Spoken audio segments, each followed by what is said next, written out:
Hello, welcome to easy math study channel. आज हम some important फॉर्मूले लेके आए हैं जो सभी क्लास के लिए इम्पोर्टेंट है। ठीक है, फर्स्ट फॉर्मूला है हमारा आयत का परिमाप है। इसका फॉर्मूला क्या होता है, 2 ब्रैकेट में एल प्लस बी। ठीक है, एल क्या होता है हमारा लेंथ और बी क्या होता है हमारा ब्रेथ। ठीक है, मैंने यहाँ पर ड्रॉ करके भी दिखा रखा है। आयत का क्षेत्रफल का फॉर्मूला होता है लेंथ इंटू ब्रेथ। आयत का विकर्ण होता है equal to under root l square plus b square. ठीक है, नेक्स्ट है हमारा वर्ग। ठीक है, वर्ग का परिमाप क्या होता है 4 इंटू भुजा, और वर्ग का क्षेत्रफल होता है भुजा इंटू भुजा। वर्ग का विकर्ण होता है अंडर रूट 2 इंटू भुजा। ठीक है, इसी तरीके से वृत्त का व्यास जब हम निकालेंगे तो क्या होता है 2 इंटू त्रिज्या, और वृत्त का क्षेत्रफल होता है पाई आर स्क्वायर। वृत्त की परिधि को हम रिप्रेजेंट करते हैं सी से, इक्वल टू इसका फॉर्मूला होता है 2 पाई आर। नेक्स्ट है इसके बाद वृत्त की त्रिज्या, जब आर हम निकालते हैं तो इक्वल टू क्या होगा डी अपॉन 2। ठीक है, इसी तरीके से नेक्स्ट फॉर्मूले। इसके बाद है हमारा बेलन। बेलन का फॉर्मूला क्या होता है, बेलन का वक्रपृष्ठीय क्षेत्रफल होता है 2 पाई आर एच। ठीक है, बेलन का संपूर्ण क्षेत्रफल होता है 2 पाई आर ब्रैकेट में आर प्लस एच। नेक्स्ट है हमारा बेलन का आयतन पाई आर स्क्वायर एच। इसके बाद है हमारा शंकु का वक्रपृष्ठीय क्षेत्रफल। शंकु का वक्रपृष्ठीय क्षेत्रफल होता है पाई आर एल।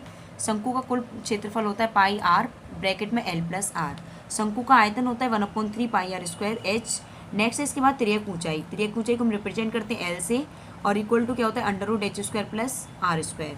इसके बाद हमारा गोले का जो पृष्ठीय क्षेत्रफल होता है वो 4 पाई आर स्क्वायर होता है, और गोले का कुल क्षेत्रफल भी 4 पाई आर स्क्वायर होता है। इसमें दोनों ही सेम होते हैं। नेक्स्ट इसके बाद गोले का आयतन। गोले का आयतन होता है 4/3 पाई आर क्यू।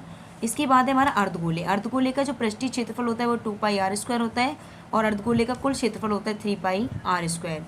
नेक्स्ट इसके बाद अर्धगोले का आयतन जो होता है वो 2/3 पाई आर क्यू होता है। इसके बाद है घन। घन का जो पृष्ठीय क्षेत्रफल होता है वो होता है 4a स्क्वायर। घन का जो कुल क्षेत्रफल होता है वो तो 6a स्क्वायर, और घन का आयतन होता है a की पावर 3। ठीक है, इसके बाद है हमारा नेक्स्ट फॉर्मूले। इसके बाद है घनाभ का पृष्ठीय क्षेत्रफल।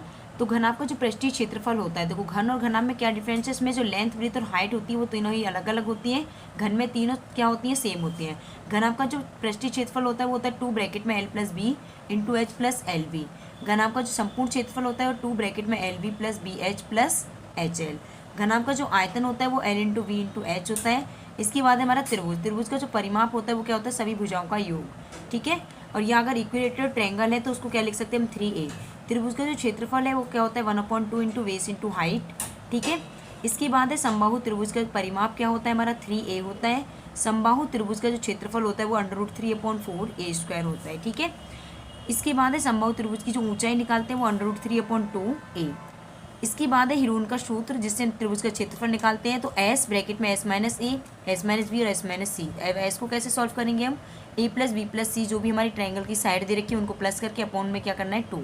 इसके बाद है समलम। समलम का जो क्षेत्रफल होता है वो 1/2 इंटू ब्रैकेट में v1 plus v2 into H. ठीक है, मैंने यहाँ ड्रॉ करके भी दिखा रखा है इसको। समचतुर्भुज का क्षेत्रफल क्या है 1/2 इंटू d1 इंटू d2। इसके बाद है समद्विबाहु त्रिभुज का जो क्षेत्रफल होता है। नेक्स्ट इसके बाद है a प्लस बी का होल स्क्वायर। इसका फॉर्मूला होता है a square plus b square plus 2ab। Next इसके बाद a माइनस बी का होल स्क्वायर। तो इसमें क्या होगा a square plus b square minus का 2ab। a square minus b square का फॉर्मूला क्या होता है a माइनस बी और a प्लस बी। नेक्स्ट इसके बाद x प्लस a और x प्लस बी का फॉर्मूला क्या होगा x square plus a plus B into x plus a b. ठीक है, a प्लस बी का होल क्यू का फॉर्मूला होता है a cube plus b cube plus 3ab bracket में a प्लस बी। नेक्स्ट इसके बाद a माइनस बी का whole cube equal to a cube minus b cube minus 3ab bracket में a minus b. इसके बाद है हमारा next formula a cube minus b Q का a माइनस बी और a square plus b square plus a b. a cube plus b cube होगा तो वहाँ पर क्या आएगा a प्लस बी और ब्रैकेट में a square plus b square minus a b. Next इसके बाद a प्लस बी प्लस सी का whole square, a square plus b square plus c square plus 2ab plus 2bc plus 2ca। इसी तरीके से यहाँ पर a माइनस बी प्लस सी का whole square दे रखा है।